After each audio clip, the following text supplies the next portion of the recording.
आज के इस कार्यक्रम में प्रदेश सरकार में मेरे वरिष्ठ सहयोगी श्रम और सेवायोजन मंत्री श्री स्वामी प्रसाद मौर्य जी, प्रदेश के मुख्य सचिव श्री आर के तिवारी जी, प्रदेश के व्यवस्थापना और औद्योगिक विकास के आयुक्त श्री आलोक टंडन जी, प्रमुख सचिव श्रम और सेवायोजन श्री सुरेश चंद्रा जी, यूनिसेफ की प्रमुख सुश्री रूथ लियानो जी, उनके सभी वरिष्ठ सहयोगीगण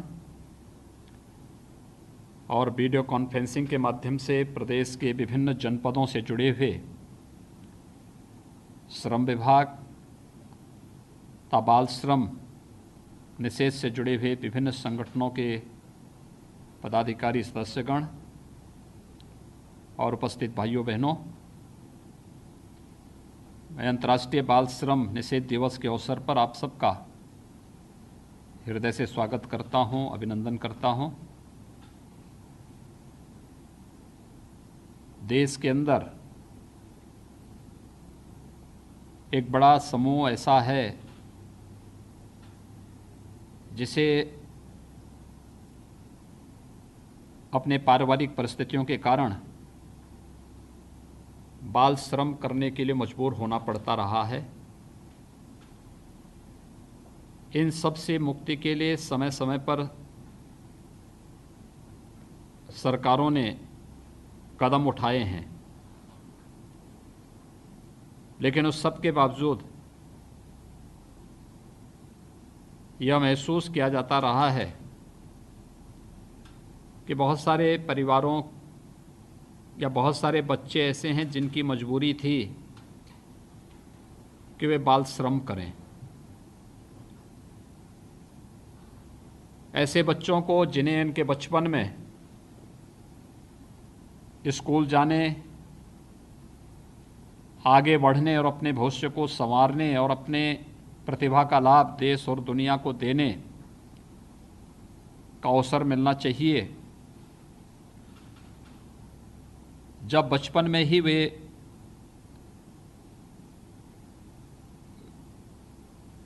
अपने पारिवारिक खर्चे के लिए मजदूरी करने के लिए मजबूर हो जाते हैं, तो यह न केवल उसके शारीरिक बल्कि मानसिक विकास पर भी प्रतिकूल प्रभाव डालता ही है, बल्कि इससे समाज और राष्ट्र की भी अपूर्णीय क्षति होती है।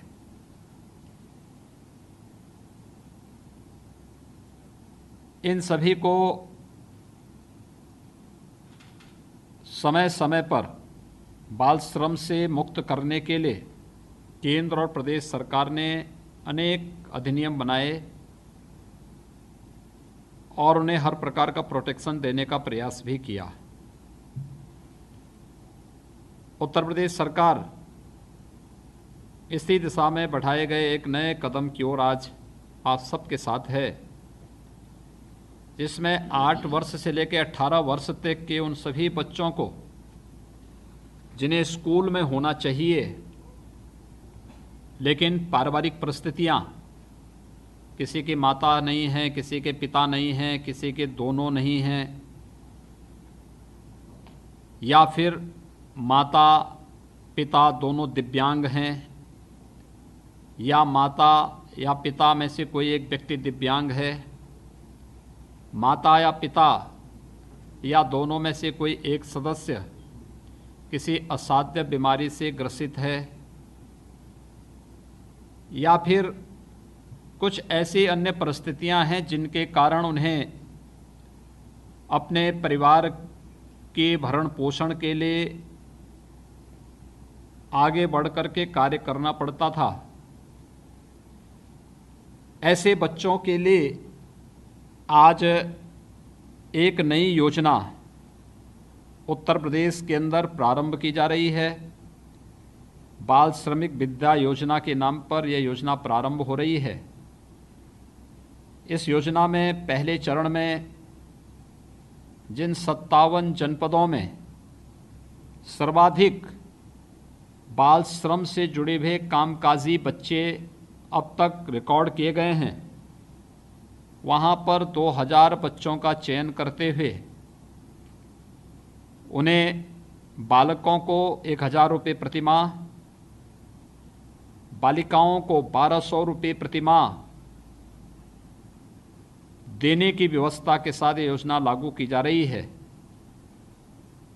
8वीं, 9वीं और 10वीं क्लास में पढ़ने वाले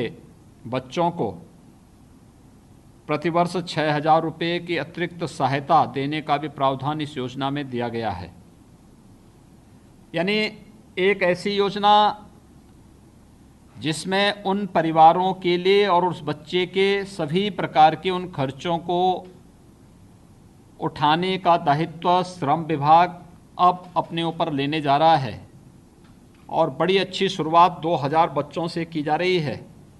और मैं उम्मीद करता हूं कि 2000 बच्चे इस वर्ष लाभान्वित होंगे तो अगले वर्ष से हम लोगों के अटल आवासीय विद्यालय भी आगे बढ़ जाएंगे। अटल आवासीय विद्यालयों में भी हम लोगों ने व्यवस्था दी है कि जितने भी हमारे निर्माण श्रमिक हैं उन निर्माण श्रमिकों के साथ साथ हम लोगों ने यह भी व्यवस्था बनाई है कि जो ये 5 कैटेगरी तय की गई है, अनाथ बच्चे हों, माँ बाप दिव्यांग हैं, उन्हें किसी भी प्रकार की कोई स्थिति उनके सामने नहीं है, किसी असाध्य बीमारी से ग्रसित हैं और कोई भी उनके पास रोजी रोटी का दूसरा चारा नहीं है, या फिर कोई ऐसी परिस्थिति है कि परिवार की भूमिहीन है, ऐसे बच्चों को भी हम लोगों ने उस श्रेणी में रखा है और उनके लिए अटल आवासीय विद्यालय निर्माण की एक बड़ी कार्रवाई को सरकार ने अपने हाथों में लिया है। पहले चरण में 18 ऐसे अटल आवासीय विद्यालय हम प्रदेश के अंदर स्थापित करने जा रहे हैं। यानी 18 कमिश्नरी हैं, 18 कमिश्नरी मुख्यालय पर 12 से 15 एकड़ के क्षेत्रफल में ये विद्यालय बनेंगे, जहाँ पे इन बच्चों को पढ़ाई लिखाई की व्यवस्था रहेगी। जो बच्चे पढ़ने लिखने में अत्याधुनिक सुविधा से युक्त ये सभी विद्यालय जहां अत्याधुनिक शिक्षा देंगे, वहीं अगर किसी बच्चे की रुचि स्पोर्ट्स में है तो स्पोर्ट्स की गतिविधियों को भी आगे बढ़ाने के लिए, प्रोत्साहित करने के लिए वहाँ कार्य होगा। अगर किसी बच्चे की परंपरागत पढ़ाई के तर किसी एक फील्ड में अपने हुनर को दिखाने के लिए कोई मंच चाहिए तो उसमें स्किल डेवलपमेंट के लिए भी हम लोग उस संस्था में उस प्रकार की सुविधा देंगे। विद्यालय में रहने, खाने और उनकी सभी प्रकार की सुविधाएं शासन उठाएगा। एक बड़ा कार्य प्रदेश के अंदर ये होने जा रहा है। यह कार्य आज यहाँ पर जब हम बाल श्रमिक विद्या योजना का शुभारंभ कर रहे हैं तो प्रदेश में श्रम विभाग जिस तेजी के साथ श्रमिकों के लिए, उनके बच्चों के लिए, उनके परिवार के अन्य सदस्यों के लिए जिस प्रकार की योजनाएं लेकर के आया है, वे बहुत ही अभिनव योजनाएं हैं और मैं इसके लिए श्रम मंत्री श्री स्वामी प्रसाद मौर्य जी को, विभागीय प्रमुख सचिव को श्री सुरेश चंद्रा जी को और उनकी पूरी टीम को हृदय से बधाई देता हूं। वास्तव में श्रमिक इस समाज का एक बहुत स्वाभिमानी वर्ग है, जिसने अपने श्रम से, अपने पसीने से समाज और राष्ट्र निर्माण की आधारशिला रखी है और उसे एक नया जीवन देना, उसके जीवन में बेहतरी करने का प्रयास करना, यह शासन में बैठे हुए लोगों की जिम्मेदारी बनती है। केंद्र और प्रदेश सरकार इस सब के लिए पूरी मजबूती के साथ कार्य कर रही है। इसी को ध्यान में रख करके देश के अंदर हर गरीब परिवार को आयुष्मान भारत के कार्ड उपलब्ध कराए गए। प्रधानमंत्री आवास योजना और मुख्यमंत्री आवास योजना इसी श्रृंखला में चलाई गई योजनाएं हैं। शासन की वे सभी योजनाएं जिसके माध्यम से चाहे वह रसोई गैस का निःशुल्क कनेक्शन देने का हो या फिर उज्ज्वला योजना के माध्यम से हर गरीब परिवार को निःशुल्क रसोई गैस का कनेक्शन, उजाला योजना के माध्यम से हर गरीब परिवार के बीच विद्युत की आपूर्ति सुनिश्चित करने की एक बड़ी कार्रवाई, ये इन सभी परिवारों को जीवन में खुशहाली लाने का एक प्रयास है। और उस प्रयास में जब सभी लोग मिलकर के आगे बढ़ते हैं तो हम एक नए परिवार को स्वावलंबन की ओर अग्रसर करते हैं। वास्तव में ये पूरे समाज की जिम्मेदारी बनती है और इसीलिए आज का यह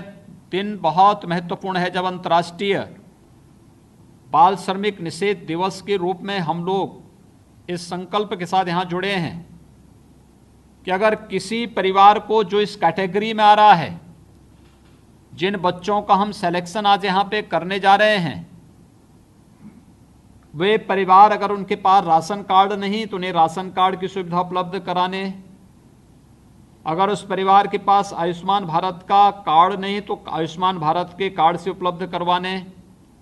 अगर उस परिवार के पास मकान नहीं है तो उसके लिए आवास के लिए प्रधानमंत्री आवास योजना या मुख्यमंत्री आवास योजना से आवास उपलब्ध करवाने, उस परिवार के पास शासन की योजनाओं को लेने के लिए सुविधा नहीं तो उन सुविधाओं से आच्छादित करने के लिए हम लोग उस प्रकार का एक तंत्र विकसित कर सकें जिससे शासन की सभी प्रकार की सुविधाएं उन लोगों तक प्राप्त हो सकें। और इसलिए आज का यह दिवस बहुत महत्वपूर्ण है जब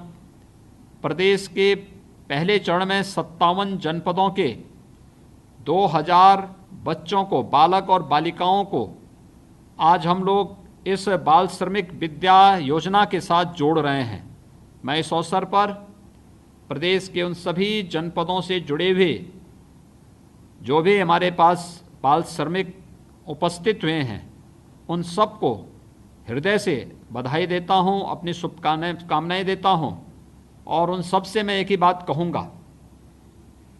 कि बाबा साहब डॉक्टर भीमराव अंबेडकर जी ने एक बात कही थी और उन्होंने एक बात कही थी कि हम अधिक से अधिक पढ़ें, अपने मन की निराशा को दूर करें, हर प्रकार की हताशा को दूर करें। अगर हम अपने लाचारगी को दूर करते हुए स्वयं पर विश्वास करना सीख जाएंगे तो स्वाभाविक रूप से स्कूल जाने की हमारी आदत हमें एक दिन महान बना देगी और उसी प्रकार से महान बना देगी जैसे बाबा साहब भीमराव अंबेडकर आज देश ही नहीं पूरी दुनिया के गरीबों, वंचितों के लिए एक नई किरण बने हैं। और मुझे लगता है कि उस दिशा में हर एक को प्रयास करना चाहिए। एक अच्छी अभिनव योजना प्रारंभ हुई है जिसमें 8 से लेकर के 18 वर्ष तक के प्रत्येक अब तक बाल श्रमिक रहे बच्चे के लिए स्कूल जाने के लिए प्रति माह 1000 रुपये बालकों के लिए और 1200 रुपये बालिकाओं को प्रोत्साहित करने के लिए 1200 रुपये का प्रावधान किया गया है। और 8वीं, 9वीं, 10वीं क्लास के बच्चों के लिए प्रतिवर्ष 6000 रुपये की प्रोत्साहन धनराशि की अलग अतिरिक्त व्यवस्था की गई है। यह 2000 बच्चों के लिए एक साथ प्रारंभ की जा रही है और हमारा प्रयास होगा कि अगले वर्ष तक हम लोग अटल आवासीय विद्यालयों को लेकर के आ जाएंगे। उन स्थितियों में हम लोग प्रयास करेंगे कि हर एक बाल श्रमिक को, हर एक उस परिवार के सदस्य को जो निर्माण श्रमिक है, उस परिवार के बच्चे को, हर एक उस बच्चे को जिसके माता या पिता नहीं हैं या जिसके दोनों नहीं हैं, जिनके माता पिता किसी साध्य बीमारी से ग्रसित हैं, या दिव्यांग हैं, उन सभी बच्चों को इन अटल आवासीय विद्यालयों में प्रवेशित कराने और उन्हें उत्तम शिक्षा देने की दिशा में एक बड़ा और महत्वपूर्ण कदम आगे बढ़ा चुके होंगे। यह एक नया प्रयास होगा और मैं इसके लिए आप सबको एक बार फिर से बधाई देता हूं। आप सबका हृदय से अभिनंदन करता हूं। श्रम और सेवायोजन विभाग को इस अभिनव योजना के लिए हृदय से धन्यवाद देता हूं। ये जो धनराशि है यह तो आपको पढ़ाई के लिए दी जा रही है, इसके अतिरिक्त जो छात्रवृत्ति स्कूलों में जाने पर मिलती है, अनुसूचित जाति जनजाति के बच्चों के लिए, पिछड़ी जाति के बच्चों के लिए, निर्धन गरीब जाति के बच्चों के लिए, या फिर अन्य प्रकार की जो भी स्कॉलरशिप की योजनाएं हैं, उसका लाभ अतिरिक्त रूप से इन सभी बच्चों को प्राप्त हो पाएगा। मैं इस अवसर पर एक बार फिर से बाल श्रमिक विद्या योजना के शुभारंभ के अवसर पर आप सबको हृदय से बधाई देता हूं, शुभकामनाएं देता हूं। धन्यवाद। जय हिंद।